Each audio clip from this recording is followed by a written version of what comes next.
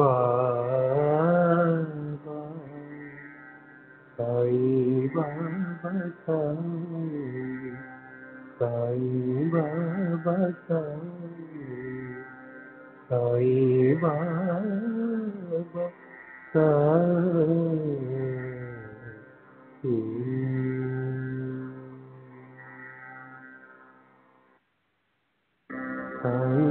बाबा साईं बाबा साईं बाबा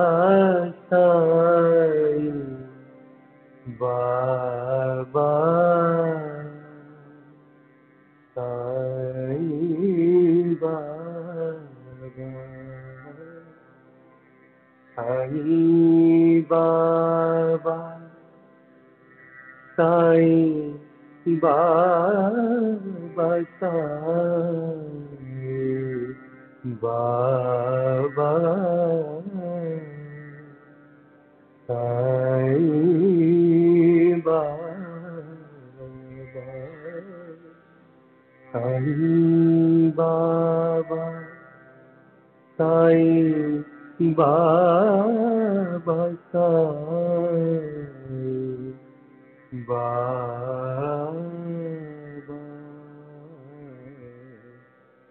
साईं बाबा साईं बाबा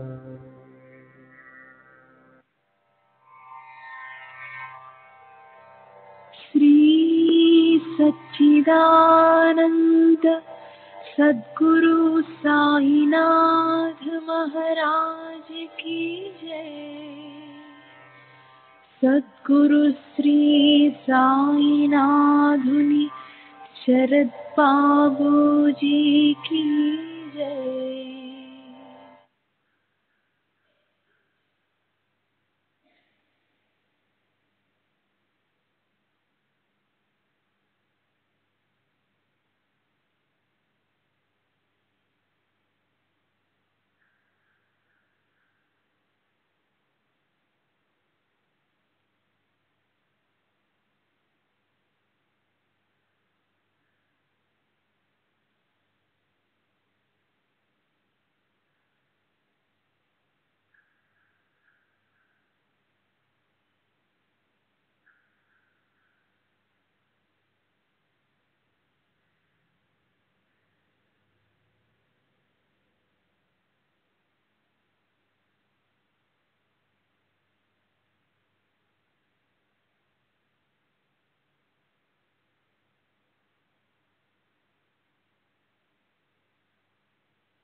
सच्चिदानंद सद्गुरु साईनाथ महाराज की जय। सद्गुरु श्री साईनाथुनि शरद बाबूजी की जय।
बाबूजी की जय।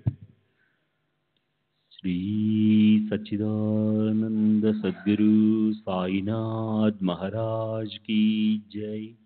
सद्गुरु श्री साईनाथ शरद बाबूजी की जय। శ్రీ సాయినాథాయ నమః. శ్రీ సాయిబాబా సత్య చరిత్ర 19వ అధ్యాయానికి పరిపూర్ణ వివరణ నిన్నటి తరువాయి. మనోబుద్ధులను నా వద్ద పెట్టి సమర్థుడినైన నన్ను సతతము స్మరించాలి. అలాంటి వారి దేహానికి ఏవైనా బాధలు కలిగినా వారు వాటిని లెక్క పెట్టరు. వారికి ఏ విధమైన భీతి ఖచ్చితంగా ఉండదు. నా వైపు అనన్యంగా చూసేవారు, పాపాల నుంచి ముక్తులను చేయగల నా కథలను శ్రద్ధగా వర్ణించేవారు, వినేవారు, నాపై తప్ప ఎవరిపైనా భక్తిని కలిగి ఉండని వారి చిత్తాలు పరమాత్మ స్వరూపాలే అవుతాయి. అయితే పరమార్థం కోసం ఊరికే కూర్చుని ఉండకుండా స్వయంగా ప్రయత్నం చేయవలసి ఉంటుంది. అది కూడా ఆయన చెప్తారు. భగవంతుడు నావాడైతే నాకు నా మంచం మీదే సమస్తము ఇస్తాడు అనే సామెత నిజమే, కానీ అది అన్న వస్త్రాలకే వర్తిస్తుంది. అయితే దాన్ని పరమార్థానికి ఆపాదించిన వారికి పరమార్థం అన్ని విధాలా దూరం అవుతుంది. చేసుకున్న వారికి చేసుకున్నంత అని బాబా అన్న ఈ మాటలు ఎంతో అమూల్యమైనవి. గీతలో శ్రీకృష్ణ భగవానుడు ఇలా అన్నారు: ఏ యథామాం ప్రపద్యంతే తాం తదైవ భజామ్యహం. ఇదెంతో నిజం. భారాలన్నీ తాము చేసిన కర్మ మీదే ఉంటాయి. యథా కర్మ యథాశ్రుత జైసా అభ్యాస తైసే హిత. అదే ఇందులో బోధామృతం. కనుక బాబా ఇంకా స్పష్టం చేసి చెప్తారు, మీరు తీవ్రంగా ప్రయత్నిస్తూ ఫలాపేక్షను వదలండి.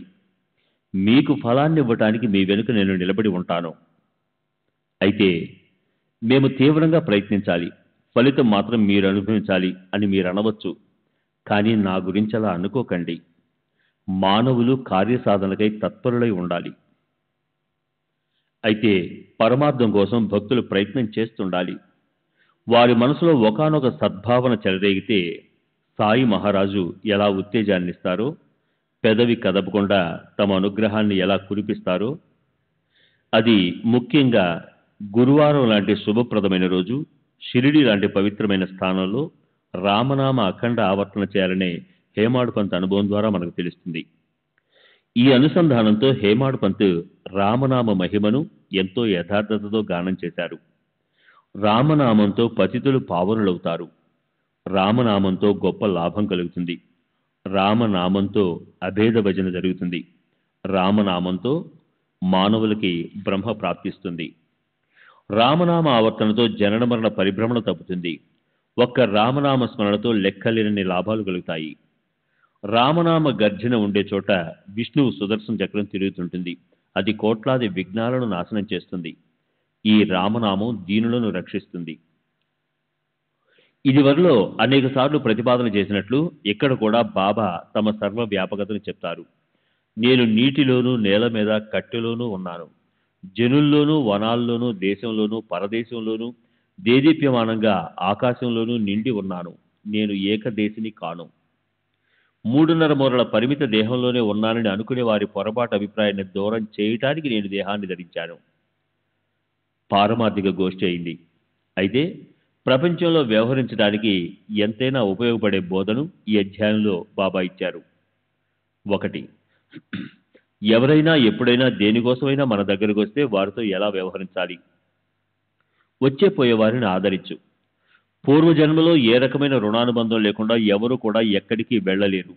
మానవులే కాదు, పశు పక్షాదులను కూడా ఛేదరించుకోకూడదు. ఎవరైనా ఏదైనా అడగటానికి వస్తే ఇది గుర్తుపెట్టుకోవాలి. దప్పిక కొన్నవారికి నీరు, ఆకలి కొన్నవారికి ఆహారము, వస్త్రాలు లేని వారికి వస్త్రాలు, నీడ లేని వారికి తలదాచుకునేందుకు నీడ ఇస్తే శ్రీహరి తృప్తి చెందుతాడు. ఒకవేళ వారి అపాత్రత వల్ల లేదా అన్య కారణంతోనో వారికి సహాయం చేయాలని మనకు అనిపించకపోతే దానికి బాబా చెప్పారు, నీ మనసులో వారికి డబ్బు ఇవ్వద్దని అనిపిస్తే ఇవ్వకు, కానీ వారిపై కుక్కలా మొరగొద్దు. 2. మాటకి మాట సమాధానమిస్తే వాద వివాదాలు పెరిగి కలహాలు కలుగుతాయి. ఏదో రకంగా ఒకరు మౌనంగా ఉంటే రెండో వారు తమంత తామే శాంతిస్తారు. కనుకే బాబా బోధ ఇలా: ఎవరైనా నిన్ను 100 మాటలన్నా నీవు తిరిగి వారికి కటువుగా సమాధానం ఇవ్వద్దు. నిరంతరం సహనం పెట్టుకుంటే అపార సుఖం లభిస్తుంది. 3. ఎప్పుడూ ఎవరిని నిందించవద్దు. ఇతరుల ప్రవర్తన నింద్యంగా లేదా వేలెత్తి చూపేదిగా ఉన్నప్పటికీ వారికి దయతో మన ఎదుటే బోధాపూర్వకంగా 2 మాటలు చెప్పాలి. వారి వెనుక వారి ప్రవర్తన గురించి వ్యాఖ్యానించడం, పరిహసించడం లేదా చర్చించడం ఎన్నడూ చేయకూడదు. అలాంటి చర్చల్లో పాలు పంచుకోకూడదు.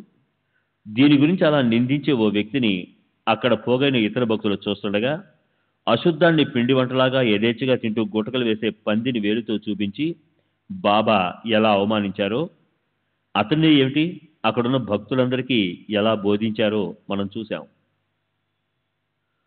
చూడు, ఆ పంది నాలుక అది ఎంత మధురంగా అనిపిస్తుందో. జనుల మలాన్ని కెలికి తన ఆప్తులతో పోట్లాడుతూ తన కోరికను ఇష్టం వచ్చినట్లు తీర్చుకుంటుంది. గొప్ప పుణ్యం వల్ల ప్రాప్తించిన ఈ మానవ జన్మను ఈ ప్రకారంగా వ్యర్థం చేసుకుంటూ అలా తమకు తాము విఘాతం కలిగించుకునే వారికి ఈ షిరిడి వల్ల ఏం ప్రయోజనం? 4. ఒక ఇంటికి నిచ్చెన పెట్టిన వాడికి 2 రూపాయలు ఇచ్చి ఎవరి ఉపకారాన్ని ఉచితంగా తీసుకోరాదు అనేది ఎంతో అందంగా బాబా ముద్రించారు. ఎవరితోనైనా పని చేయించుకుంటే వారి శ్రమను గుర్తించాలి. ఎవరి కష్టాన్ని ఊరికే తీసుకోకూడదని మన మనసులో నియమం పెట్టుకోవాలి. ఇందులో పారమార్థిక బోధ కూడా ఉంది. మనం పొందిన ఉపకారం అంటే అప్పు అదెంత చిన్నదైనప్పటికీ మానవులకి ఈ జన్మలో కాకపోతే మళ్ళీ మరు జన్మలోనైనా ప్రత్యుపకారం చేసి రుణం తీర్చుకోవాలి. కనుక మోక్షం అంటే జనన మరణ పరిభ్రమణ నుంచి విడుదల కావాలని కోరుకునే మానవులు ఎవరి నుంచి ఏదీ ఆశించకూడదు. ఎవరి శ్రమను లేదా వస్తువులను ఊరికే తీసుకోకూడదు. దానికి మాత్రం ఒకటే విరుద్ధత అంటే అపవాదం ఉంది. ఒకవేళ అలాంటివి తీసుకునే సేవ లేదా వస్తువు లాంటివి స్వీకరించకపోవడం వల్ల ఆ ఇచ్చిన వారి మనసుకు నిజంగా దుఃఖం కలిగితేనే అప్పుడు అది స్వీకరించడంలో అభ్యంతరం ఉండదు. 5. బాబా క్రమశిక్షణ పాటించేవారు.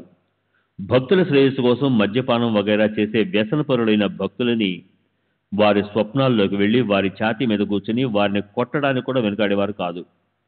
వద్దని చెప్పినప్పటికీ గుప్తంగా ఆసనాలు వేసి హఠయోగ సాధన చేసేవారికి గురి తప్పని బాణం వేసేవారు. ఎవరైనా అపరిచితులతోనైనా సరే కబురు పెట్టి వాళ్ళకు వేళ వినకపోతే వారికి తీవ్రంగా చెప్పేవారు. 1-2 సార్లు చెప్పి చూస్తాను. నా మాట వినకపోతే వారొకవేళ నా కడుపున పుట్టిన బిడ్డైనా సరే 2 ముక్కలు చేసి పారేస్తాను. తమ శిష్యుల లేదా పిల్లల శ్రేయస్సు కోసం వారిని క్రమశిక్షణలో పెట్టడానికి కటువుగా వ్యవహరించేవారు. మొత్తానికి ఈ అధ్యాయ సాగరంలో బాబా ఉపదేశ వచనాలనే తరంగాలు వెంటనే బువ్వెత్తున ఎగిసిపడుతున్నాయి. మళ్లీ మళ్లీ మునకలు వేస్తుంటే బోధ అనే రత్నాలు లభిస్తాయి. ఇందులోని ప్రతి ఒక్క విషయాన్ని మనసులో ముద్రించుకొని మనం వ్యవహరిస్తే నాకు ఖచ్చితంగా అనిపిస్తుంది హేమాడ్ పంత్కి లాగే మన బాబా మన చేతిలో కూడా దోసెడు కలకండను ప్రసాదించి ఇలా అంటారు, కలకండలా మధురమైన ఈ విషయం నీ మనసులోని ఇచ్ఛను నెరవేరుస్తుంది, నీకు దీనితో శ్రేయస్సు కలుగుతుంది. శ్రీ సచ్చిదానంద సద్గురు సాయినాథ్ మహారాజ్ కీ జై. సద్గురు శ్రీ సాయినాథ్ శరద్ బాబూజీ కీ జై.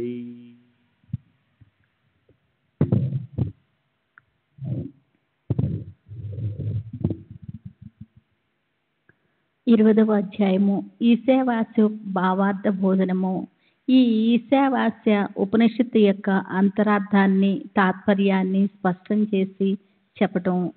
ఈశ, కేన, కథ మొదలైన 11 ప్రముఖ ప్రసిద్ధమైన ఉపనిషత్తుల్లో 18 మంత్రాలున్న ఓ చిన్నది ఎంతో గొప్పది అయిన ఉపనిషత్తు ఈశావాస్య ఉపనిషత్తు. అలా మొత్తం ఉపనిషత్తులు 108 ఉన్నాయి. ఇవి వేదాలకు అంతిమ భాగంలో రావటం వల్ల వాటిని వేదాంతం అని కూడా అంటారు. వీటన్నిటిలో పరమేశ్వరుని నిర్గుణ సగుణ తత్వం అనేక రకాలుగా చెప్పబడింది. శ్రీ గణేశునికి నమస్కారము, శ్రీ సరస్వతీదేవికి నమస్కారము, శ్రీ గురు మహారాజ్కి నమస్కారము, శ్రీ కులదేవతకి నమస్కారము, శ్రీ సీతా శ్రీరామచంద్రులకి నమస్కారము, శ్రీ సద్గురు సాయినాథునికి నమస్కారము. ఓం అనే అనుగ్రహయుక్త వచనారూప ముత్యాలనుత్తనం చేసే మానస సరోవరం అనే సద్గురు మీకు నా నమస్కారము. మీరు అనన్య భక్తులనే హంసల సమూహానికి ఆశ్రయము. గొప్ప ఉదారులైన మీరు మిమ్మల్ని ఆశ్రయించడానికి వచ్చిన నిషావంతులచే అనుగ్రహం అనే ముత్యాలను తినిపిస్తారు. ఆత్మస్వరూప విశ్రాంతి అనే ఆధారాన్నిచ్చి వారిని జనన మరణ పరిభ్రమణ నుంచి తప్పిస్తారు. సాయి అంటే ఏమిటి? సర్వసిద్ధులు ప్రాప్తించి మోక్షాన్ని పొందిన సిద్ధపురుషులకి నివాస స్థానమే. ఆయన దర్శనంతో ప్రపంచంలోని అలసట తీరిపోతుంది. ఆయన నిరంతర సాన్నిధ్యంలో మన చుట్టూ ఉన్న సంసారం గురించిన భ్రమ దూరం అవుతుంది. సాయి మూలంలో ఆకారం లేని వారే భక్తుల కార్యం కోసం ఆయన సాకారులైనారు.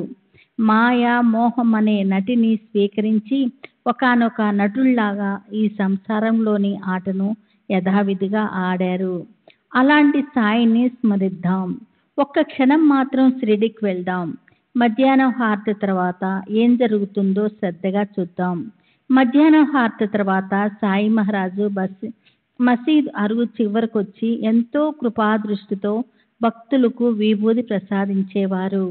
ప్రేమిక భక్తులు అప్పుడు బాబా చరణాలను స్పృశించి నిలబడి బాబా ముఖాన్ని చూస్తూ పైనుంచి బాబా వర్షించే విభూదిని స్వీకరించేవారు.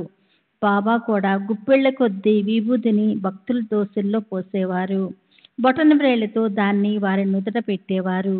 బాబా మనసులో భక్తులపై పొంగులు వారే అనివార్య ప్రేమ ఉండేది. ప్రతి ఒక్క భక్తుడితో ఆయన ఇలా అనేవారు: సోదరా, వెళ్ళు, తినడానికి వెళ్ళు. అన్నా, నీవు వెళ్ళు, ఇంట్లో రుచిగా తిను. అందరూ మీ ఇళ్లకు వెళ్ళిపోండి.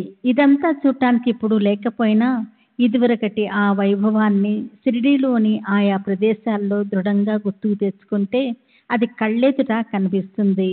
సరే, ఈ ప్రకారంగా ధ్యానం చేసి బాబాని నకీసికి పర్యంతం చూసి ఆయన చరణాలకు ప్రేమతో సాష్టాంగం చేసి కథను ముందుకు నడిపిద్దాం. శృతుల అర్థాన్ని బాబా ఒక పనిబేళతో చెప్పిస్తారని గత అధ్యాయం చివరిలో శ్రోతలకు నేను చెప్పాను. ప్రసిద్ధ హరిదాసు గణదాసు ఈశావాస్య భావార్థ బోధిని అనే పేరు గల గ్రంథాన్ని వ్రాయటం మొదలుపెట్టాడు. అతని మనసులో ఏదో సందేహం కలిగింది. దాన్నతను షిరిడీకి వచ్చి సద్గురు సాయి చరణాలకు విన్నవించాడు. దానికి నీవు ఇక్కడి నుంచి తిరిగి వెళ్ళేటప్పుడు ఈ సందేహ నివారణ కాకా ఇంటి పని మనిషి చేస్తుంది అని బాబా అన్న ఆ కథనే మనం ముందుకు నడుపుద్దాం. శ్రోతలు శ్రద్ధగా వింటే చక్కని శ్రవణం అవుతుంది. సంస్కృత భాష తెలియని వారికి ఈశావాస్య ఉపనిషత్తులోని ప్రతి ఒక్క శబ్దానికి ఓవి రూపంలో అర్థాన్ని కలిపి స్పష్టం చేయాలని మనసులో కోరిక పెట్టుకొని ఈశావాస్య భావార్థ బోధిని అనే గ్రంథాన్ని సహజంగా చక్కగా అర్థమయ్యేటట్లు అంటే ప్రాకృతం అంటే మరాఠీ భాషలో వ్రాయటం మొదలుపెట్టాడు. దాసగణం, ఈ ఉపనిషత్తుల అర్థం ఎంతో నిగూఢము. దానిలోని ప్రతి ఒక్క శబ్దము అనువదించడం అయిపోయింది. కానీ అంతరార్థంలోని రహస్యం అర్థం కాకపోయినందువల్ల దాసగణ మనసుకి ఆనందం కలగలేదు. 4 వేదాల సారమే ఉపనిషత్తుల భాండారం. ఈశ్వర కృప లేకపోతే అది లభించదు.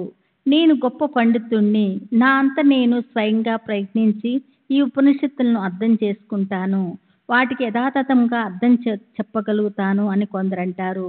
అది సృష్టి ప్రళయం వరకు జరగదు. గురుకృప లేకపోతే అవాంతరాలు వచ్చి దాని అంతరార్థం తెలియదు. మార్గంలో పదే పదే చిక్కుల్లో పడిపోవలసి వస్తుంది. అయితే అది గురువుకి శరణ వెళ్ళిన వారికి ఏమాత్రము ఇబ్బంది కలగకుండా దాన్ని నిగూఢ అర్థము దృష్టి ముందు తనంతట తానే నిలబడుతుంది. ఇది బ్రహ్మజ్ఞానం గురించిన జన్మ మరణాలను నశింపు చేయగల శాస్త్రము. అహంకారం వదిలేసిన వారు, సర్వ సంసార బంధనాల నుంచి ముక్తులైన వారు మాత్రమే ఈ శాస్త్రాన్ని వివేచించగలరు. అలాంటి వారిని ఆశ్రయిస్తే ఒక్క క్షణంలో అర్థం తెలిసిపోతుంది. బుద్ధికి వచ్చిన అవాంతరాలు తొలగిపోతాయి. గూఢార్థము స్పష్టమవుతుంది. ఈశావాస్య ఉపనిషత్తు సామాన్య జననీకానికి అర్థమయ్యే మరాఠీ భాషలోనికి తేవటానికి దాసగణికి ఈ అవస్థే కలిగింది. అయితే సాయినాథులు కృప చూపటం వల్ల దాని అంతరార్థం తెలుసుకోవటంలోని కష్టం కరిగిపోయింది. గణుదాస్కి సంస్కృత భాషా జ్ఞానం ఎక్కువగా లేదు. అయితే ఆచార్య విద్యారణ్యులు అంటే ఉపనిషత్తుల సారాన్ని తీసి సర్వల్చే గౌరవింపబడ్డారు. పంచదశి అనే పేరు గల వేదాంతంలోని సంస్కృత భాషకు చెందిన సుప్రసిద్ధమైన గ్రంథాన్ని రచించి శ్రీ సాయిబాబా చరణాలకు నమస్కరించి అతను ఈ ఓవిబద్ధమైన రచనను రాయటం మొదలెట్టాడు. అసలే గణదాసు వాణి పాలాధార, అందులో సాయి కృప అనే చక్కెర కలిసింది.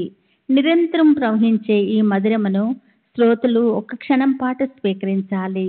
సరే, ఈశావాస్య భావార్థ బోధిని కొంచెం ప్రస్తావించాను. దాని మర్మం తెలుసుకోవాలనుకుంటే శ్రోతలు మూల గ్రంథాన్ని చూడాలి. ఈ కథను వర్ణించడంలో నా ఉద్దేశం వేరు. దాన్ని ఇప్పుడు వినండి.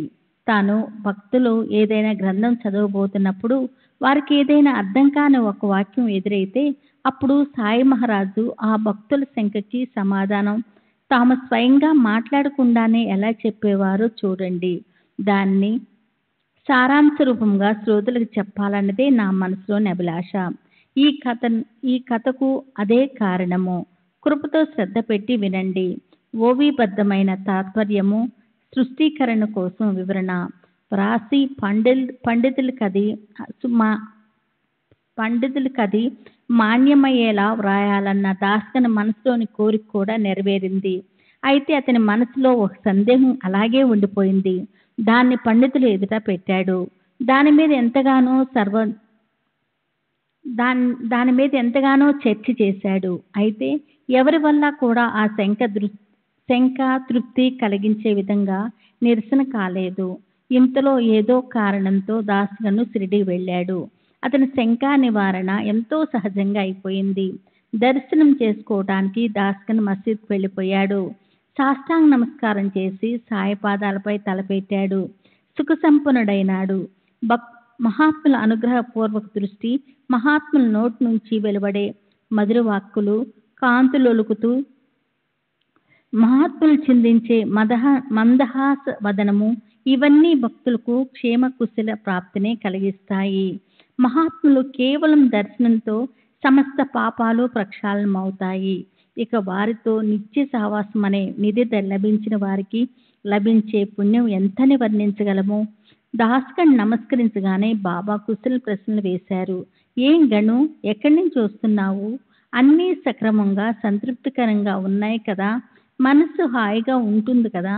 దానికి దాస్కన్ ఇలా సమాధానం చెప్పాడు. మీ కారుణ్యం అనే గొడుగున్నంత వరకు నేను మనసులో దుఃఖం ఎందుకు తెచ్చుకోవాలి? నేను ఆనందంగా ఉన్నాను, మీకన్నీ తెలుసు. కానీ లోక రివాజు ప్రకారం నన్ను మీరు ప్రశ్నించారు. నా క్షేమ సమాచారాలు ఎందుకు అడిగారో నాకు తెలుసు. స్వయంగా నాతో ఏదో ఒక పని మొదలుపెట్టించి అది అందంగా తయారవుతున్నప్పుడు మధ్యలో ఇలా అవాంతరాలను కలిగిస్తే వాటిని నివారించడం మాకెలా తెలుస్తుంది? సరే, ఈ ఇద్దరి పరస్పర సంవాదం నడుస్తున్నప్పుడు గణదాసు బాబా పాదాలను నొక్కటం మొదలుపెట్టాడు. మెల్లగా ఈశావాస్య భావార్థ బోధిని గురించి అతను ప్రశ్నించాడు.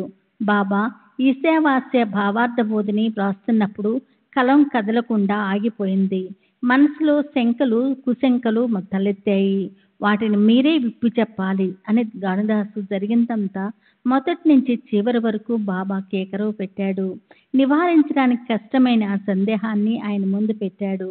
గణదాసు సాయినాథులతో ప్రార్థనాపూర్వకంగా, బాబా, నేను గ్రంథం రాసిన శ్రమంతా వ్యర్థమైపోయింది. శ్రీ సచిదానంద సద్గురు సాయినాథ్ మహారాజ్ కీ జై. సద్గురు శ్రీ సాయినాథుని శరత్ బాబూజీ కీ జై.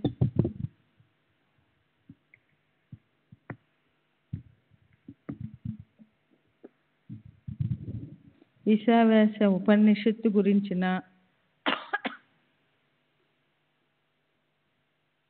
సమాచారం అంతా పూర్తిగా మీకు తెలుసు. ఈ గ్రంథంలోని గూఢార్థం నాకు అర్థం కాకపోతే సందేహం దూరం కాదు అని అర్థించాడు. దానికి మహారాజు ఆశీర్వాదపూర్వకంగా ధైర్యం చెప్పి ఇలా అన్నారు. నీవు ప్రశాంతంగా ఉండు, ఇందులో కష్టమేముంది? వచ్చిన చోటికి తిరిగి వెళ్ళినప్పుడు అక్కడ కాకా పనిపిల్ల నీ శంకను నివారిస్తుంది. కాకా అంటే బాబూ సాహెబ్ దీక్షిత్. బాబాకి ఇతను ఒక ప్రేమిక భక్తుడు. అతను సర్వదా కాయ వాచ మనస నిరంతరం గురుసేవలో నిమగ్నమై ఉంటాడు. ప్రఖ్యాత ముంబాయి నగరం దగ్గరున్న పార్లే అనే పేరుగల గ్రామంలో హరిబాబు ఉండేవాడు. ఇంట్లో అమ్మానాన్నలు అతనికి పెట్టిన పేరు హరి. అందరూ అతని బాబు సాహెబ్ అనేవాళ్ళు. కానీ బాబా మూడో పేరు పెట్టారు. బాబా కాకా మహాజనిని బడే కాకా, పెద్ద నాన్న అనేవారు. నానాసాహెబ్ నిమోన్కర్ని మహతారే కాకా అంటే ముసలి పెద్ద నాన్న అనేవారు. బాబు సాహెబ్ని లంగడే కాక అంటే కుంటి బాబాయి లండన్లో కాళ్ళు జారి పడడం వల్ల ఒక పాదం కుంటిగా అయిపోయిందని, లేదా ఆయన శరీరం లావుగా ఉండడం వల్ల బంబ్యా కాక బోండం బాబాయ్ అనేవారు. కొందరికి అమ్మా నాన్నలు ఒక పేరు పెడతారు, రాశిని అనుసరించి మరో పేరు ఉంటుంది, కానీ ఏదో మారు పేరుతో పిలుస్తూ ఉంటారు. ఈ ప్రకారంగా పేర్లు ఎన్నో రకాలుగా ఉంటాయి. సాయి మహారాజు అప్పుడప్పుడు పెట్టిన వేరువేరు పేర్లే వ్యవహారంలో నడిచేవి. ఆ పేర్లను తనకి లభించిన పదవిగానో లేదా తమ విశిష్టతను దర్శింపజేసే చిహ్నంగానో భావించి బాబా భక్తులు ప్రేమతో ఉంచుకునేవారు. బాబు సాహెబ్ దీక్షిత్కి భిక్షు అని, కాకా అనే పేర్లను కూడా పెట్టారు బాబా. ఆ పేర్లతోనే దీక్షిత్ సిడి జనుల్లో ప్రసిద్ధి చెందాడు. గనుదాసుకి ఇతరులందరి మనసులకి ఆశ్చర్యం కలిగింది. కాకా పనిపిల్లేమిటి, ఈశావ్యాస ప్రశ్నను విప్పి చెప్పడం ఏమిటి అని. పనిపిల్ల అంటే పనిపిల్లే. ఆమె చదువు ఎంతుంటుంది, తెలివి శాస్త్ర పరిజ్ఞానం మాత్రం ఎంతుంటుంది, అది అందరికీ విలక్షణం అనిపించింది. వేదాలకి అర్థం చెప్పగల నైపుణ్యం ఎక్కడా, పనిపిల్ల బుద్ధి ఎక్కడా. సాయి మహారాజు వేలాకోలం ఆడుతున్నారేమో అని భక్తులు అనుకున్నారు. అందరికీ సాయి మహారాజు కేవలం వినోదమే చేస్తున్నారు అనిపించింది. కానీ గనుదాసుకి మాత్రం అది నిజం అనిపించింది. సాయిబాబా మాటలు విని సాయిబాబా అలా సహజంగా గమ్మత్తుగా పైకి మాట్లాడుతున్నారని భక్తులకు అనిపించినప్పటికీ గనుదాసుకి అది నిజమే అనిపించింది. భక్తులకు కూడా సాయిబాబా ఇది సహజంగా వినోదంగా అని ఉంటారని అనిపించినప్పటికీ అలా అనడంలో ఉన్న పరిహాసాన్ని చూడాలని ఎప్పటిలా ఆతృత కలిగింది. బాబా మాటలు పరిహాసంగా ఉండని లేకపోని అవి ఎన్నటికీ వ్యర్థం కావు. బాబా పలికే ప్రతి అక్షరంలోనూ అర్థం అనే నిధి ఉంటుంది. బాబా నోటి నుంచి వచ్చే శబ్దాలు కేవలం నోటి మాటలు కావు. అది బ్రహ్మదేవుడు ప్రాణాల నుదుటిపై వ్రాసిన భవిష్యత్తే. అందులో ఒక అక్షరం కూడా వ్యర్థం అయ్యేది కాదు. ఆ శబ్దాలు సరిగ్గా సమయానికి అనుభవంలోనికి వచ్చేవి. ఇతరుల సంగతి ఎలా ఉన్నా దాసగనుకి ఆ విషయంలో ఎంతో నమ్మకం ఉంది. వారి శ్రద్ధను అనుసరించి వారికి ఫలం లభిస్తుంది. యద్భావం తద్భవతి. విశ్వాసం లాగే సామర్థ్యం. అంతఃకరణంలో ఎంతో ప్రేమ ఉంటే తప్ప అలాంటి నిర్మల జ్ఞానం ప్రాప్తించదు. బాబా జ్ఞాన శిరోమణి. ఆయన మాట అబద్ధం ఎలా అవుతుంది? తమ భక్తుల కోరికలు నెరవేర్చాలని ఆయన వ్రతం. గురువచనాలు ఎన్నటికీ అబద్ధం కావు. ఈ కథను మనసు పెట్టి ఉంటే సంసారంలోని శారీరక మానసిక వ్యధలు దూరమైపోతాయి. మీరు పరమార్థాన్ని సాధించుకునే మార్గానికి వస్తారు. తర్వాత దాసగను పార్లే గ్రామానికి వెళ్ళాడు. కాకా పనిపిల్ల ఉపనిషత్తుల అర్థం చెప్పడంలో ఎలా ఉపయోగపడుతుందో చూడాలని అతనికెంతో ఉత్కంఠం కలిగింది. మర్నాడు ఉదయం గనుదాసు పక్క మీద గాఢ నిద్ర కలిగించే గొప్ప సుఖంలో ఉన్నప్పుడు ఒక ఆశ్చర్యకరమైన విషయం జరిగింది. ఎవరో ఒక శూద్రజాతికి చెందిన పిల్ల మంజుల స్వరంతో మార్ధవంగా పాడుతుంది. ఆ గీతలోని అందమైన మాధుర్యం శూద్రజాతికి చెందిన పిల్ల మంజుల గనుదాసు హృదయ కవాటాలన్నీ సున్నితంగా తట్టింది.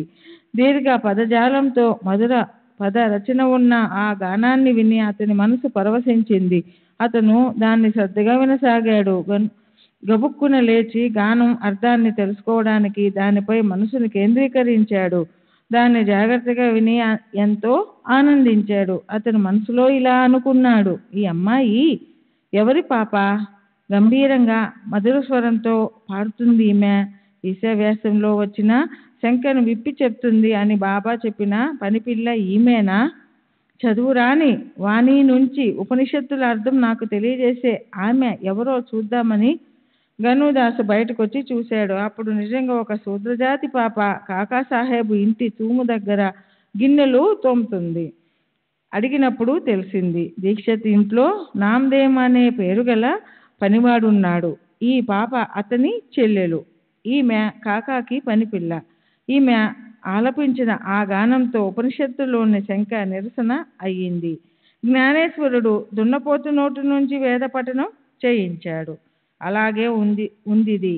మహాత్ములు ఏ చమత్కారం చేయరు.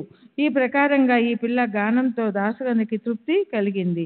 బాబా వినోద మహిమ అందరికీ తెలిసింది.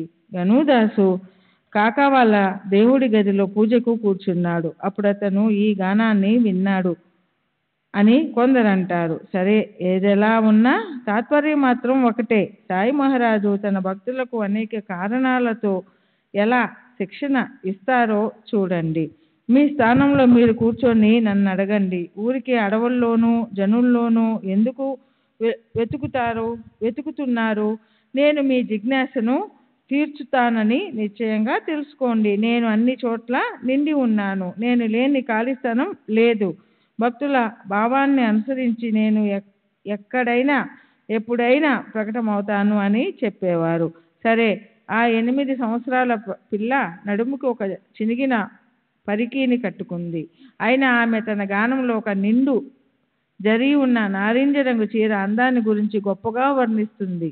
ఆ చీర జరీ ఎంత బాగుంది, ఆ చీర అంచులెంత అందంగా ఉన్నాయి, ఆ చీర కొంగు ఎంత బాగుంది. ఆ అమ్మాయి ఆ గీతం పాడుతూ అందులోనే లీనమైపోయింది. ఆమెకు కడుపు నిండా తిండి లేదు, ఒంటి నిండా చినగని వస్త్రాలు లేవు. కానీ ఎవరిదో ఒక నారింజ రంగు చీర గురించి ఆమెకు చాలా సంతోషం కలిగింది. ఆ ప్రకారంగా పేద పరిస్థితిలో ఉన్నప్పటికీ హర్షాన్ని వర్షించే ఆమె స్వభావం చూసి గనుదాసుకి ఆమెపై దయ కలిగింది. అతను మోరేశ్వర ప్రధానుకిలా విన్నపం చేశాడు. చూడండి, పాపం ఆమె ఒంటికి సరైన వస్త్రాలు లేవు. ఆమెకు ఒక చీరివ్వండి. మీ సేవను దేవుడు మెచ్చుతాడు. మీకు పుణ్యం కలుగుతుంది. అసలే మౌరీశ్వరుడు దయగలవాడు. అందులోనూ దాసగను లాంటి వాడు విన్నపం చేయడం. అతను వెంటనే ఒక అందమైన చీరను కొని దాన్ని ఆనందంగా ఆ అమ్మాయికి ఇచ్చాడు. రోజు పాచిపోయిన అన్నం తినే వారికి పంచభక్ష పరమాన్నాలతో భోజనం దొరికితే ఎంత ఆనందం కలుగుతుందో అలాంటి ఆనందమే ఆ పాపకి ఆ చీరను చూసినప్పుడు కలిగింది. మర్నాడు ఆమె ఆ చీర కట్టుకొని గిరగిరా తిరుగుతూ ఇతర పిల్లలతో కలిసి ఉప్పుల కుప్ప ఆట ఆడింది. ఆమెకు ఆ చీర ఎంతో నచ్చింది. ఆ పాప వేరే పిల్లల కన్నా మెరుగ్గా అందంగా కనిపించింది ఆ చీరలో. మర్నాడు ఆమె ఆ చీరను దాచిపెట్టి ఇదివరకటి చిరిగిన బట్టలు ధరించి వచ్చింది. అయినా ఆ పాప ఖిన్నంగానే లేక నిరుత్సాహంగానో కనిపించలేదు. ఆమె ఆ కొత్త చీరను కట్టుకోకుండా దాన్ని ఇంట్లో దాచి వచ్చింది. అయినా తన భావంలోని భిన్నత వల్ల దాసగనికి ఆమె పూర్వపు పేదరికం చిన్నాభిన్నంగా అయినట్లు అనిపించింది. కొత్త చీర ఇంట్లో పెట్టి చినిగినది కట్టుకున్నప్పటికీ ఆ పాప మనసులో ఖిన్నత కలుగలేదు. ఆమెకు తన కట్టుకున్న చీరలో అల్పత్వం కనిపించలేదు. అర్హత లేనందువల్ల చిరిగిన వస్త్రం కట్టుకోవడం, అర్హత ఉన్నప్పటికీ కూడా అలాగే చేయడం పేదవాడు సంపన్నతను ప్రదర్శించడం అని దాన్నే అంటారు. సుఖదుఖాలనేవి మన భావన మీదే ఆధారపడి ఉంటాయి. గనుదాసుకి వచ్చిన సందేహం ఇదే. ఈ ప్రకారంగా అది విడివడి పోగానే అతనికి ఈశావాస్యం అనే నిధి దొరికింది. దాని అర్థం బోధపడింది. ఈశ్వరుడే పూర్తిగా బ్రహ్మాండమంతా వ్యాపించి ఉన్నప్పుడు అతను లేని ఖాళీ ప్రదేశం ఉందా అని ఎవరు ఆలోచిస్తారు?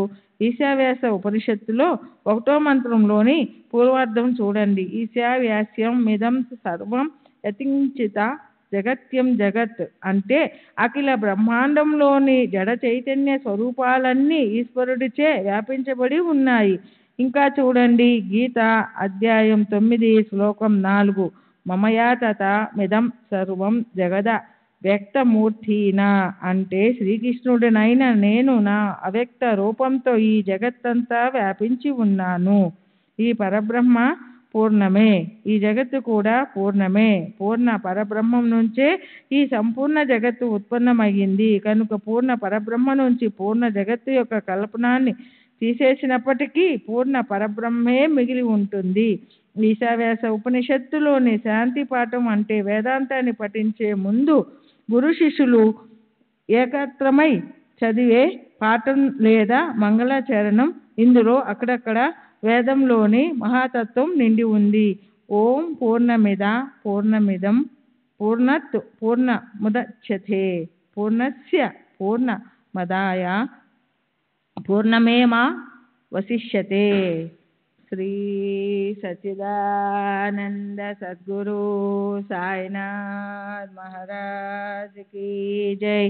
सद्गुरु श्री साईनाथुनि शरद बाबूजी की जय. ఆ పాప పేదరికపు అవస్థ కూడా ఈశ్వరుని అంశయే. ఆ చినిగిన పరికిణి లేదా ఆ కొత్త చీర కూడా ఈశ్వరుని అంశయే. దానమిచ్చేవాడు దాత, దానమిచ్చే వస్తువు, దానమిచ్చే క్రియ, వీటన్నిటిలోనూ ఒక ఈశ్వరుడే పూర్తిగా నిండి ఉన్నాడు. కనుక నేను నాది అన్న భావనని పూర్తిగా విస్మరించాలి. సదా ఏ రకమైన గోష్ఠి పైన అభిమానాన్ని పెట్టుకోకుండా ఉండాలి. ఈశ్వరుని నుంచి లభించే ఐశ్వర్యాన్ని త్యాగపూర్వకంగా అనుభవించాలి. ఏ రకమైన లోభాన్ని మోహాన్ని పెట్టుకోకూడదు. బాబా అమోఘవాణి ఇలా ఉండేది. లెక్కలేనంత మంది భక్తులు ఈ అనుభవాన్ని పొందారు. బాబా తమ ఆయుషున్నంత వరకు ఎన్నడూ షిరిడీని విడిచిపోలేదు. అయినా భక్తులు అరణ్యాల్లో ఉన్నా లేదా జనసందోహంలో ఉన్నా వారి ఎదుట ప్రకటమయ్యే వారాయన. కొందరిని మచ్చిందగఢ్లోని, కొందరికి కొల్హాపూరు, షోలాపూరు, రామేశ్వరము మొదలైన పట్టణాల్లోనూ అలా తమకిష్టమైన చోట్లలో ప్రకటమై వారికి దర్శనమిచ్చేవారు. కొందరికి తాము ఎప్పుడూ ధరించే దుస్తుల్లో సాధారణ రూపంతో కనిపిస్తే, కొందరికి మెలకువగా ఉన్నప్పుడు, మరికొందరికి స్వప్నములోను, అలా రాత్రి లేదా పగటి వేళల్లో కూడా దర్శనమిచ్చేవారు. భక్తుల తీరని కోరికలు తీర్చేవారు. అలాంటి అనుభవాలు ఒకటా రెండా, ఎన్నెన్ని వర్ణించెను. బాబా షిరిడీలోని నివసించినప్పటికీ ఆయన ఎవరికీ తెలియకుండా ఎక్కడికో పోయేవారు. చూడండి, ఆ పాప ఎవరో కడుబీద పనిపిల్ల. ఆమె నోటి నుంచి నారింజ రంగు చీర గురించిన పాట సహజంగా వచ్చింది. గణుదాసు బాబాకి శంఖను వెళ్ళబుచ్చటం, ఆ పని పాప కాకా ఇంట్లో ఉండటము, ఆమె ఆ శంఖను తొలగించటము, ఇదంతా ఇంద్రజాలంతో కావాలని ఆయన సంభవింపచేసిన రచన కాదా? అసలు అక్కడ పనిపిల్ల ఉన్నట్లు బాబాకి ఎలా తెలుసు? ఆమె ద్వారా కూడా తరువాత భవిష్యకాలంలో జరగబోయేది గానం చేయించి ఉపనిషత్తులు అర్థము తెలియచెప్పటం ఎలా? అది ఎలా అన్నా ఉండని, ఇలా జరిగినది మాత్రం నిజం. గణుదాసు ఆశ్చర్యం కలిగింది. అతని శంక తొలగిపోయింది. అతనికి ఈశావ్యాస ఉపనిషత్తు బాగా తెలిసింది. శ్రోతలు మనసులో బాబా స్వయంగా దీన్ని తమ నోటితోనే చెప్పి షిరిడీలోనే ఈ శంకను ఎందుకు నివారించలేదు? అది అక్కడికక్కడే చేయకూడదా? ఇదంతా ఎందుకు చేశారన్న సందేహము రావచ్చు. కానీ ఈ గొప్పతనంలో లోకలకు ఎలా తెలుస్తుంది? ఈ చమత్కారము చేయించి ఈశ్వరుడు ఈ పనిపిల్లను కూడా వ్యాపించి ఉన్నాడని బాబా అందరికీ నిరూపించారు. ఆత్మస్వరూపం గురించి సిసలైన వర్ణన, అదే సర్వ ఉపనిషత్తులు అంతిమ ధ్యేయము, అదే మోక్ష ప్రాప్తి పాటించవలసిన నియమము లేదా ఆచరణ యొక్క సారము. ఇదే భగవద్గీతలోని అర్థానికి సరైన నిరూపణ. ప్రాణులు వేర్వేరుగా ఉన్నప్పటికీ వారి ఆత్మ ఒకటే. అది ఏ పని చేయదు, దేన్ని అనుభవించదు. అది ఎన్నటికీ అపవిత్రం కాదు.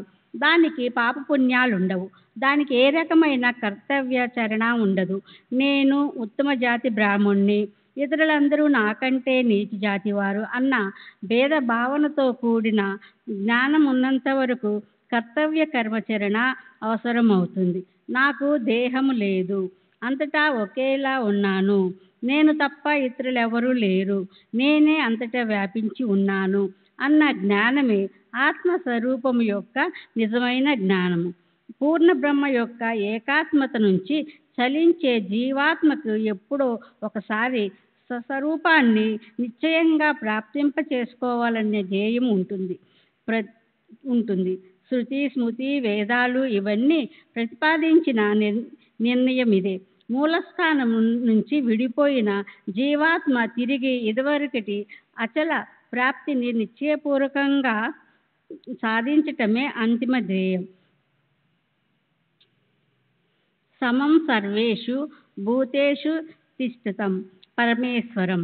ప్రాణులు అంతఃకరణలో ఒకేలా ఉన్నాడు అన్న అలాంటి స్థితి మనసుకి కలిగినంత వరకు సర్వ ప్రాణుల్లోని అంతరాత్మ అయిన భగవాను శ్రీకృష్ణులు జ్ఞానము ప్రకాశింపచేయటానికి సమర్థులు కారు. శాస్త్రాలచే అంగీకరించబడ్డ కర్మ చేయటంతో చిత్తశుద్ధి కలిగితే విశ్వము పరమాత్మల ఐక్యరూపము అనుభవంలోకి వస్తుంది. సంసారములోని శోక మోహాదులనే వైవిధ్యాలను పూర్ణంగా పొందే జ్ఞానము ప్రకటమవుతుంది. సర్వులకు స్వామి అయిన పరమేశ్వరుడు సంపూర్ణంగా ముల్లోకాల్లోని చరాచర ప్రాణుల్లో ఉన్నాడు.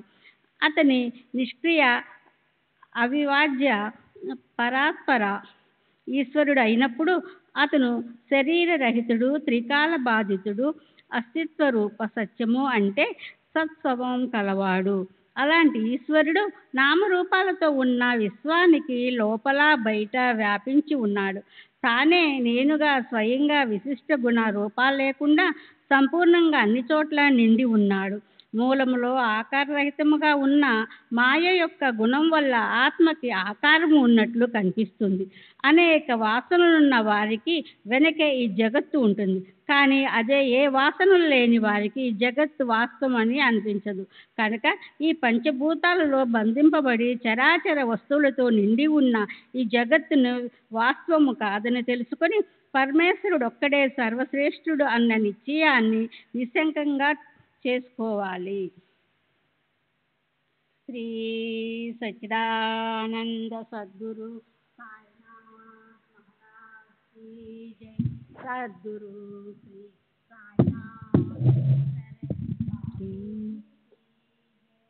శ్రీ సచ్చిదానంద సద్గురు సాయినాథ్ మహారాజ్ కీ జై. సద్గురు శ్రీ సాయినాథుని శరత్ బాబూజీకి జై. జహత్తు గురించిన సారాసార వివేచన మనసుకి పట్టకపోతే కనీసం ఈ సంపద, బంగారం మొదలైన వాటి గురించి లోభం పెట్టుకోకుండా అయినా ఉండాలి. ఇది కూడా చేయడం సాధ్యపడకపోతే అప్పుడు తనకి కేవలం కర్మలు చేయటానికి పాత్రత ఉంటుందని తెలుసుకుని చనిపోయే వరకు 100 సంవత్సరాల పాటు కర్మలే చేస్తుండాలి. అది కూడా తన కులాన్ని అనుసరించి శాస్త్రాల్లో చెప్పినట్లు విధి విధానాలతో కూడిన అగ్నిహోత్రం లాంటి యోగ్యమైన నిత్య కర్మలను చిత్తశుద్ధి కలిగే వరకు చేయాలి. ఇది చిత్తశుద్ధికి ఒక మార్గం.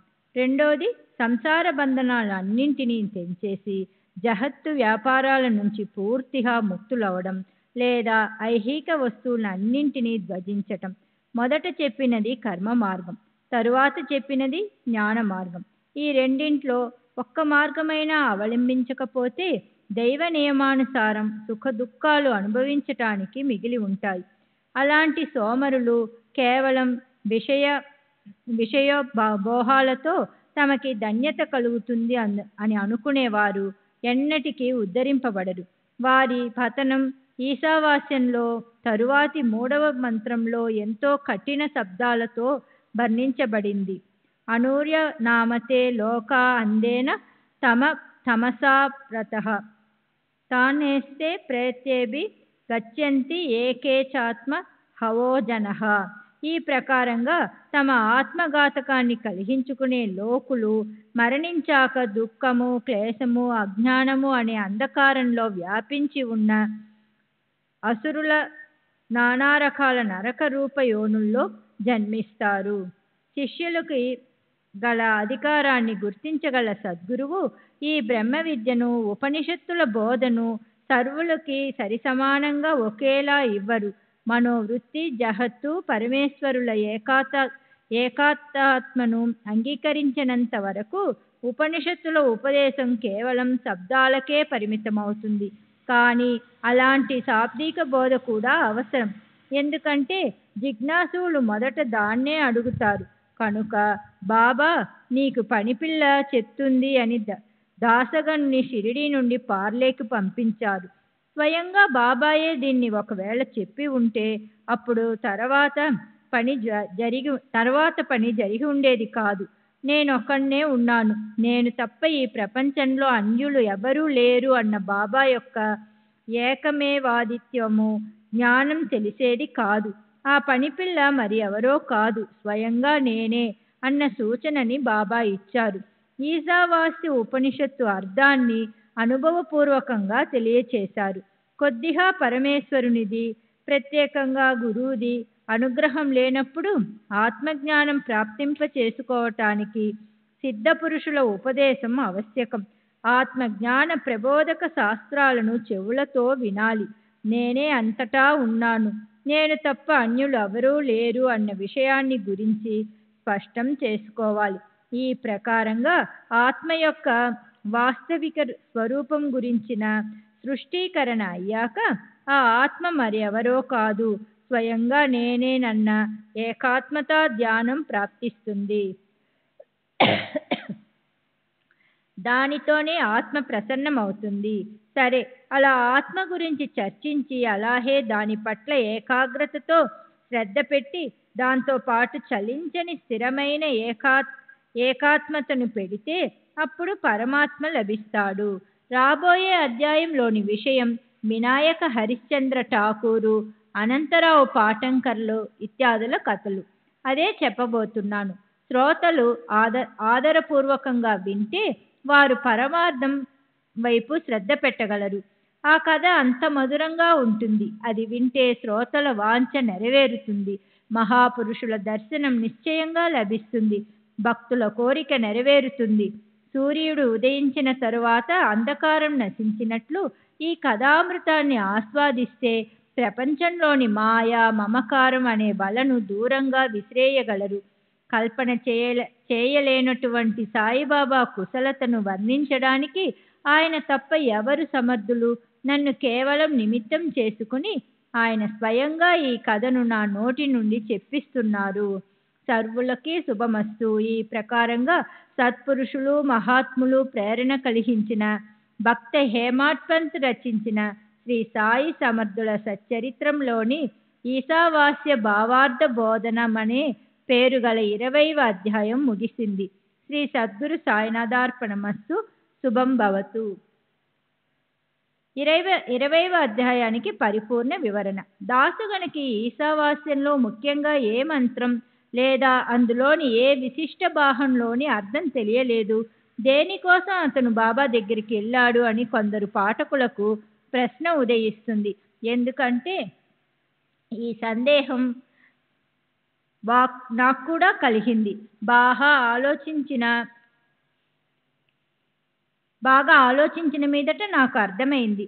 మొదటి మంత్రం ఉత్తరార్ధంలో తేనత్యేకేన బుంజిగా అనే మంత్రం అర్థం గురించే అతనికి సందేహం కలిగి ఉండవచ్చు. టీకాకారులు కూడా దానికి వేర్వేరుగా అర్థాలు చెప్పారు. కొందరు ఈశ్వరుడు జగత్తంతా వ్యాపించి ఉన్నాడు, ఆయన మనలోనూ ఉన్నాడన్న విషయాన్ని గుర్తించుకుని మమకారాన్ని ఆసక్తిని త్యాగం చేసి కర్తవ్య పాలన కోసం మాత్రమే విషయాలను అనుభవించాలి అంటారు. మరికొందరు తమకు ఈశ్వర కృప వల్ల విషయానుభవాలు లభించాయి, వాటిని ఈశ్వరుడికి అర్పించి మిగిలిన వాటిని అనుభవించాలి. దీనికోసం గీతలోని 3వ అధ్యాయం 12వ శ్లోకం ఆధారంగా తీసుకున్నారు.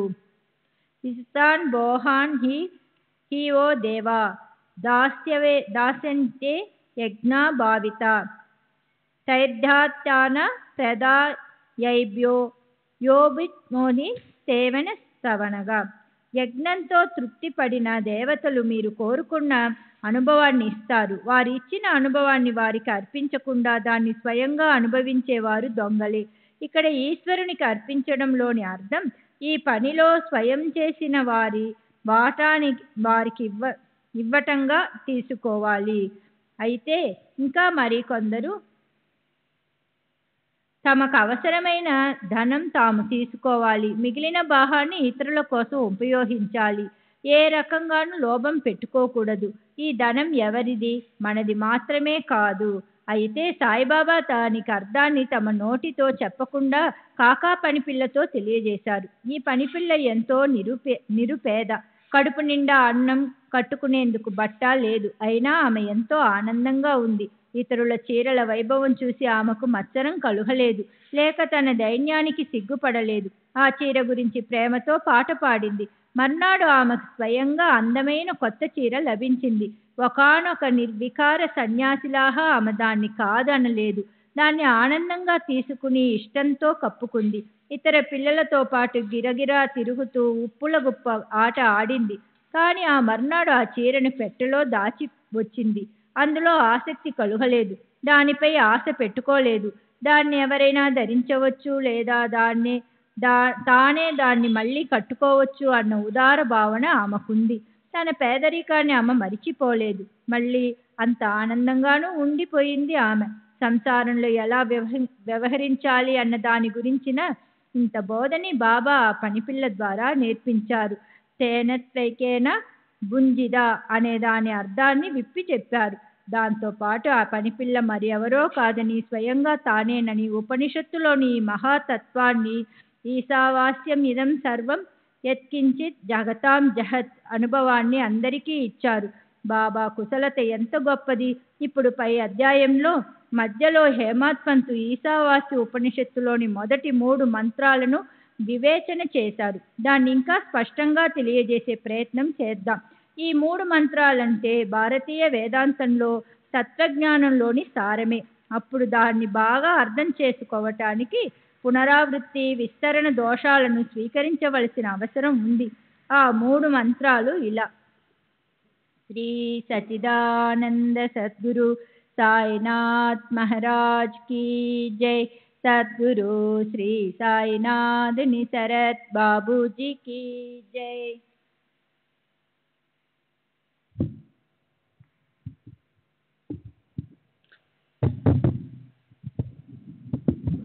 శ్రీ సచ్చిదానంద సద్గురు సాయినాథ్ మహారాజ్ కీ జై.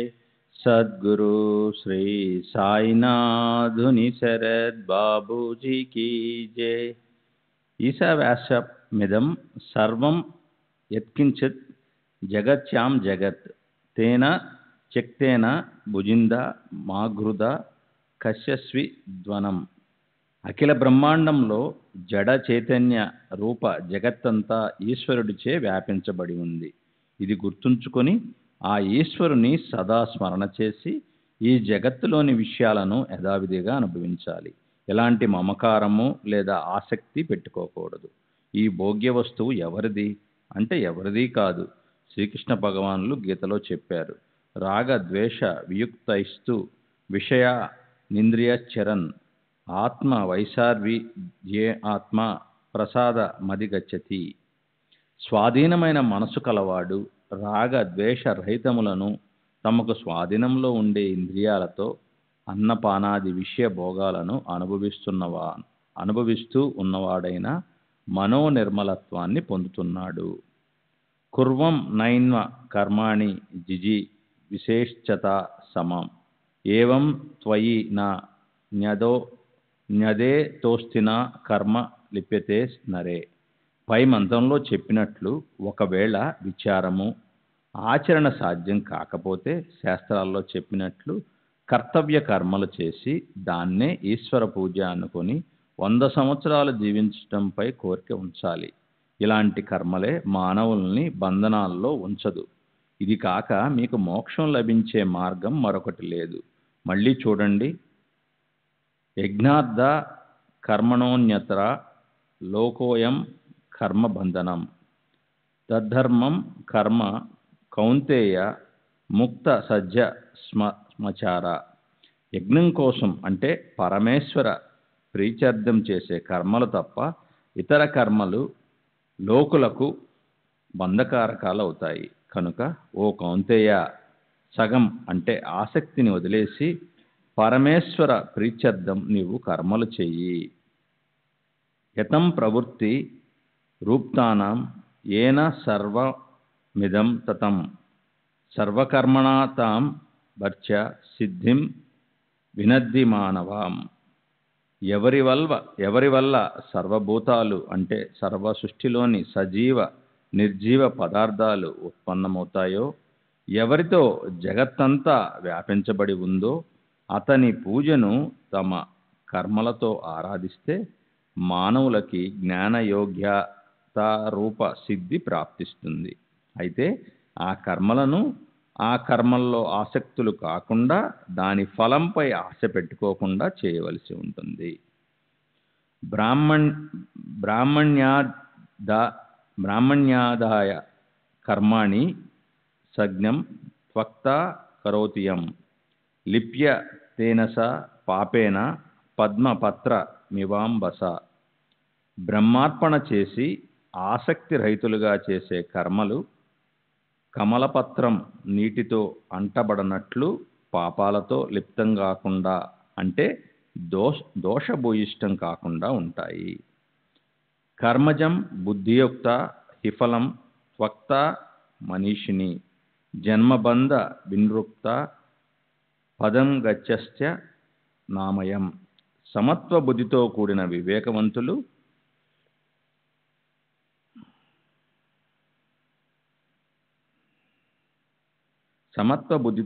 వివేకవంతులు కర్మలు చేస్తున్నప్పటికీ కర్మల ఫలాలపై ఆశ వదిలి జనన మరణ రూపమగు బంధాల నుంచి ముక్తులై దుఃఖరహితమైన మోక్ష పదవిని చేరుకుంటారు.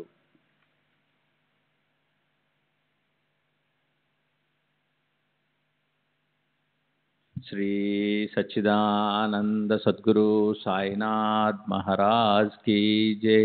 సద్గురు శ్రీ సాయినాథుని శరత్ బాబూజీ కీ జై.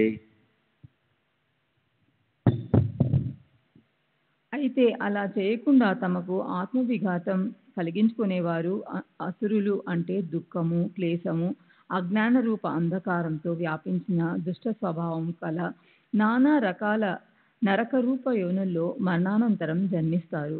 మానవ శరీరం అన్ని యోనుల్లోకి శ్రేష్టము, దుర్లభము. అది అదృష్టవశాత్తు లభించి కూడా జనన మరణ రూప సంసార సాగరాన్ని దాటే ప్రయత్నం చేయని మానవులు మూర్ఖులు.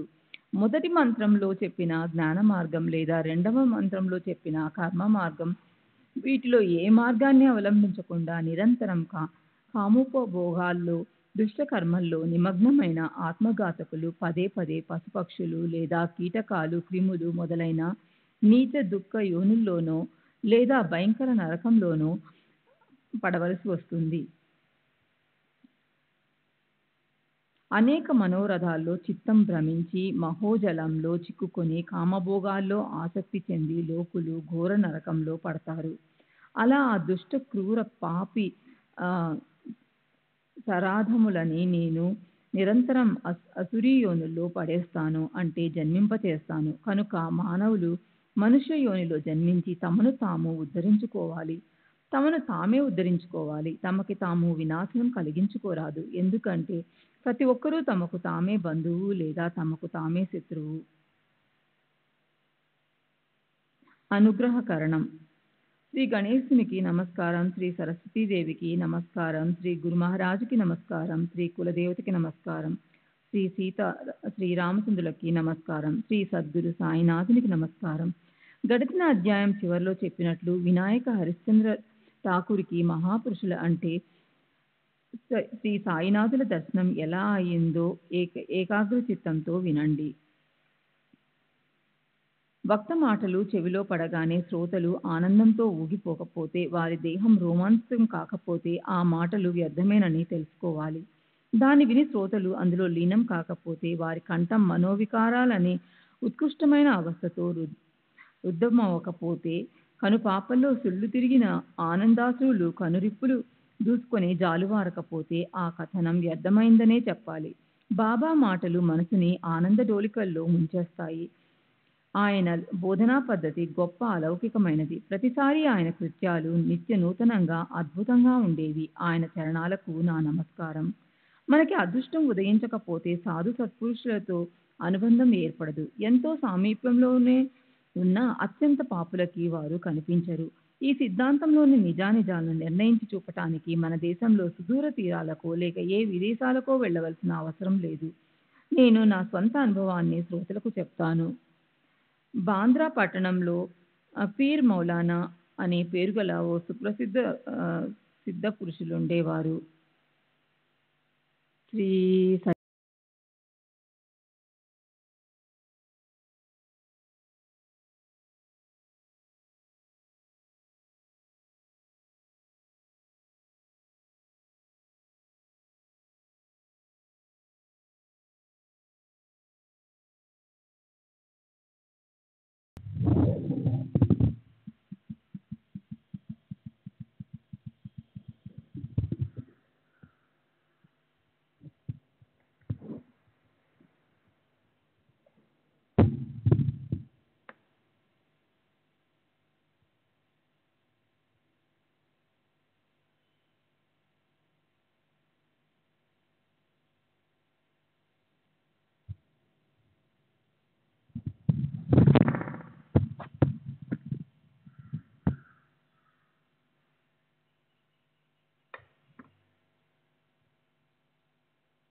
श्री सच्चिदानंद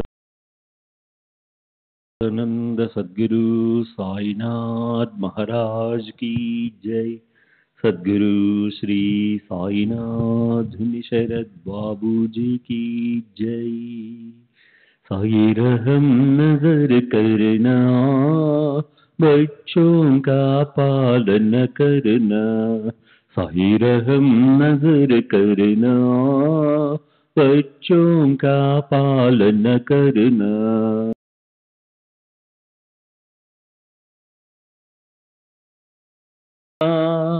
जाना तुमने जगत पसार, सब ही झूठ जमाना। साई रहम नजर करना, बच्चों का पालन करना। साई रहम नजर करना, बच्चों का पालन करना। मैं अंधा हूँ बंदा आपका, मुझसे पद दिखलाना। मैं अंधा हूँ बंदा आपका, मुझसे पद दिखलाना। साई रहम नजर करना, बच्चों का पालन करना। साई रहम नजर करना, बच्चों का पालन करना। दासगणों कहे अब क्या बोलूं, थक गई मेरी रसना। दासगणों कहे अब क्या बोलूं, थक गई मेरी रसना। साई रहम नजर करना, बच्चों का पालन करना। साई रहम नजर करना, बच्चों का पालन करना। रहमो नजर करो अब मोरे साई, तुम बिना नहीं मुझे माँ बाप बाई। रहमो नजर करो मैं अंधा हूँ बंदा तुम्हारा, मैं अंधा हूँ बंदा तुम्हारा, मैं ना जानू मैं ना जानू मैं ना जानू अल्लाह इलाही। रहमो नजर करो रहमो नजर करो अब मोरे साई, तुम बिना नहीं मुझे माँ बाप बाई। रहमो नजर करो काली जमाना मैंने गमाया, काली जमाना मैंने गमाया, साथी आखिर का साथी आखिर का साथी आखिर का तुम बिना कोई। रहमो नजर करो रहमो नजर करो अब मोरे साई, तुम बिना नहीं मुझे माँ बाप बाई। रहमो नजर करो अपने मस्जिद का झाड़ू गड़ो है, अपने मस्जिद का झाड़ू गड़ो है, मालिक हमारे मालिक हमारे मालिक हमारे तुम बाबा साई। रहमो नजर करो रहमो नजर करो अब मोरे साई, तुम बिना नहीं मुझे माँ बाप बाई। रहमो नजर करो। श्री सच्चिदानंद सद्गुरु साईनाथ महाराज की जय। सद्गुरु श्री साईनाथ धुनी शरद बाबू जी की जय।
श्री सच्चिदानंद सद्गुरु साईनाथ महाराज की जय। सद्गुरु श्री साईनाथुनि शरद बाबू जी की जय।